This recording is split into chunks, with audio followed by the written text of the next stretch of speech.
यह कथा भगवान श्री कृष्ण की दिव्य प्रेम लीला का वर्णन करती है, जिसमें उन्होंने राधा रानी के दर्शन हेतु एक अनोखा रूप धारण किया। श्री कृष्ण एक दिन नंदगांव में एक जोगी को देखकर प्रेरित हुए।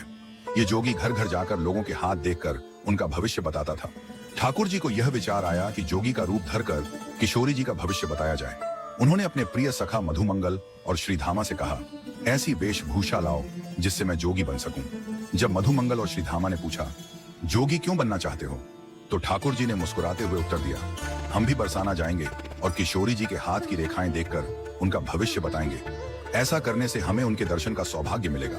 ठाकुर जी ने जोगी का रूप धारण कर अलक निरंजन कहते हुए बरसाना में प्रवेश किया। उन्होंने डमरू बजाते हुए लोगों का ध्यान खींचा। उनकी विचित्र वेशभूषा और आचरण ने सभी को आकर्षित किया। ललिता और विशाखा सखियां इस जोगी को देखकर उत्सुक हो गईं। उन्होंने सोचा, यह जोगी कुछ विशेष है, इसे हमारे श्रीजी राधा रानी का भविष्य बताने के लिए कहा जाए। मधुमंगल ने भी जोगी का सेवक बनकर अपना अभिनय शुरू किया। उसने सखियों से कहा, हमारे महाराज 120 वर्षों तक हिमालय पर तपस्या कर चुके हैं। इस तपस्या के प्रभाव से इनके शरीर की झुर्रियां गायब हो गईं और ये बालक जैसे दिखने लगे हैं। सखियां मधुमंगल की इस बात पर हंस पड़ी और कहने लगी, ठीक है, हमारी किशोरी जी का भविष्य बताइए। थोड़ी देर बाद किशोरी जी स्वयं वहां पधारी।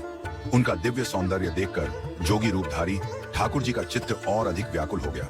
राधा रानी ने जोगी से अपना भविष्य बताने के लिए हाथ आगे बढ़ाया। ठाकुर जी ने उनके हाथ की रेखाओं को पढ़ने का नाटक करते हुए कहा, आपके भाव स्वभाव और सुंदरता के कारण आपका जीवन साथी आपके सन्निकट ही है।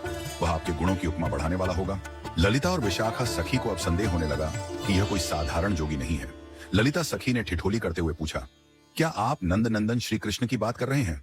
किशोरी जी ने भी जोगी के स्वरूप को पहचान लिया। वह ठाकुर जी की सुगंध से भली भांति जान गई कि यह कोई और नहीं, स्वयं नंद नंदन है। धीरे धीरे ठाकुर जी किशोरी जी के समीप आकर खड़े हो गए।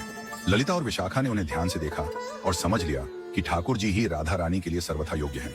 ठाकुर जी ने अपनी मलियागिरी चंदन की भस्म को हवा में उड़ा दिया। यह भस्म जैसे ही हवा में फैली, सभी सखियां चमत्कृत होकर मूर्छित हो गईं। इस अवसर का लाभ उठाकर ठाकुर जी ने किशोरी जी को नैन भरकर देखा। उन्होंने राधा रानी के सौंदर्य का ऐसा दर्शन किया जो उनके चित्त को पूर्णतः संतुष्ट कर गया। जब ठाकुर जी का जोगी रूप समाप्त हुआ तो उन्होंने अपना असली स्वरूप प्रकट किया। सखियों ने देखा कि यह कोई और नहीं, स्वयं श्री कृष्ण है।